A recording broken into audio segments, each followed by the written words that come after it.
సందర్భాన్ని మీకు చూపిస్తున్నాను. యెహెజ్కేలు గ్రంథం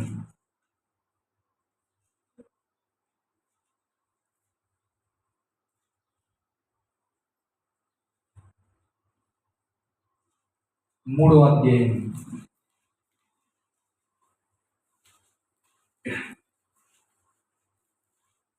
చూడండి. యెహెజ్కేలు 3వ అధ్యాయంలో 19వ వచనంలో ఒక మనిషి గురించి ప్రస్తావిస్తూ ఏమని మాట్లాడతారు చూడండి.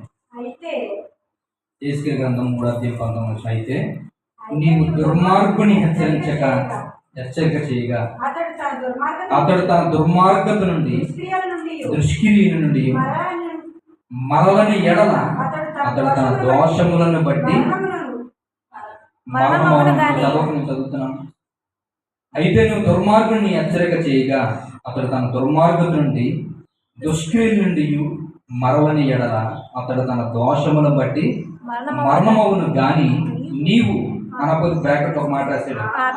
ఒక వ్యక్తితో మాట్లాడేటప్పుడు ఆ వ్యక్తిని దేవుడు చూసేది ఏంటి తెలుసా? ఆత్మగా చూస్తాడు. గుర్తుపెట్టుకోండి. మనందరినీ ఈ దేహాలతో చూడాలి. అందుకే నేను మాట్లాడుతుంటాడు. దేవుడు పై రూపాన్ని ఏం చేస్తాడు? మరి హృదయం ఎక్కడ ఉంటుంది? గుండె. హృదయం అంటే హృదయం అనేది ఆత్మకు సంబంధించింది. ఆత్మను చూస్తాడు ఆయన. అందుకే అంటాడు పై రూపాన్ని లక్ష్య పెట్టాడు కానీ హృదయాన్ని చూస్తాడు ఆయన. ఆత్మను పరిశీలిస్తాడు. కాబట్టి మన హృదయాన్ని శోధించేవాడు ఆయన అనే విషయాన్ని గమనించుకోవాలి. ఇప్పుడు మనం ఎలా చూస్తాడో తెలుసా? ఆత్మలుగానే పరిగణిస్తాడంటే పరిశుద్ధాత్మ ఏం రాశాడు తెలుసా?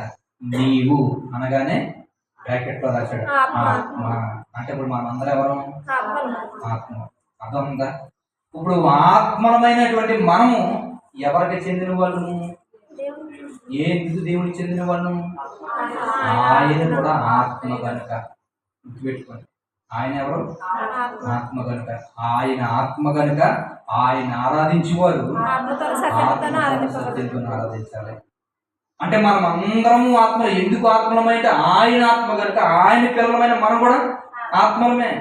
ఈ ఆత్మమైన మనకు ఒక దేహాన్ని అమర్చి తల్లి గర్భం నుంచి బయటికి తీసుకొచ్చి కొన్ని రోజులు ఈ భూమి మీద బ్రతికి ఈ పాపాలు ప్రక్షాళన చేసుకుని మరలా ఆత్మగా తిరిగి నా దగ్గరికి వచ్చాను రా. అందుకే నేను జ్ఞాని అని రాసే ప్రసంగంలో 12వ అధ్యాయం ఒకసారి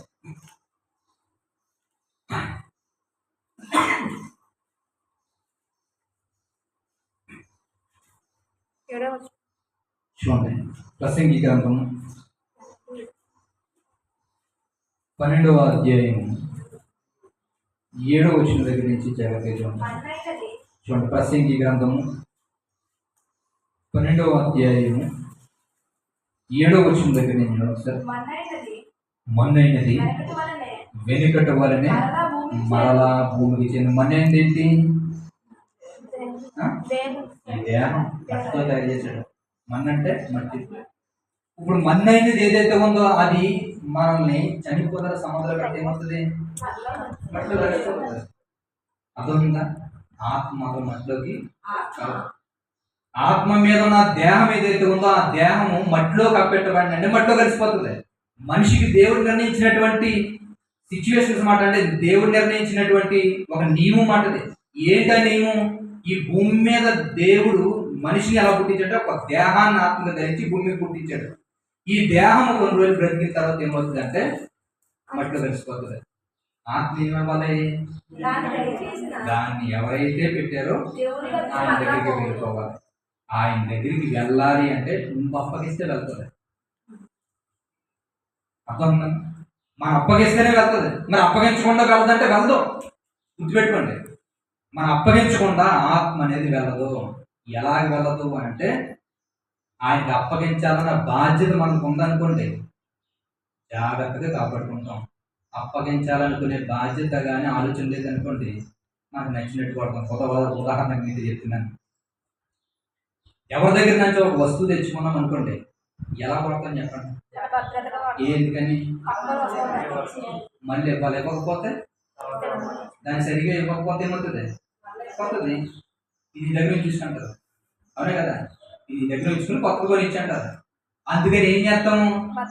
భద్రంగా గీత కూడా పడకుండా దాన్ని ఆ వస్తువుని ఇచ్చి మళ్ళీ జాగ్రత్తగానే అప్పగిస్తాం. అలా కాకుండా ఇంత పెద్ద చైన్ పెట్టుకెళ్ళి ఇచ్చేటప్పుడు ఇంత మెంబర్స్ ఏర్పాటు ఇచ్చారనుకోండి, ఏం చేస్తారు? వాళ్ళు ఇదన్నా తెచ్చేవాళ్ళమ్మా చేసుకుంటారా? నేను ఎంత చైన్ ఇచ్చానో తెచ్చేదండి అని మాట్లాడతారు. అంటే ఎందుకు ఈ విషయాన్ని చెప్తున్నాను? ఏ వస్తువైనా ఎవరి దగ్గర నుంచి అన్నా కొన్ని వస్తువులైనా పట్టుకెళ్ళారు. ఏ విషయం లేదా గ్రైండర్ లేదంటే కొన్ని కొన్ని వస్తువులు ఏదో పట్టుకెళ్ళారు. ఆ పట్టుకెళ్ళిన వస్తువులు లేదంటే సెల్లో ఏదో పట్టుకెళ్ళారు అనుకోండి, పట్టుకెళ్ళిన వస్తువు ఇష్టానుసారంగా పగలగొట్టి ఇచ్చేది ఊరుకుంటారా? మళ్ళీ అది ఉంచేసుకుని కొత్తది తెచ్చామని చెప్తారు. అవునే కదా? అంటే ఒక దాన్ని పట్టుకెళ్ళి దాన్ని ఏం చేస్తాం మనం? చాలా జాగ్రత్తగా అప్పుడు మరలా అప్పగిస్తున్నాం. లేదా వాడిస్తున్నారు అనుకోండి, ఏం చేస్తాం అప్పుడు? అప్పగించవలసిన బాధ్యత లేదు మనకి, మన దగ్గరే ఉండిపోతుంది. ఏం చేస్తారు చెప్పండి? ఎలా ఉన్నా పర్వాలేదు అప్పుడు. అవునే కదా? అప్పుడు ఎంట్లో వదిలేస్తాం, ఎక్కడ పడితే అక్కడ పెట్టేస్తాం. ఎందుకంటే ఇంకా అడిగి కూడా లేదు దాన్ని, ఇవ్వాలనుకునే బాధ్యత లేదు.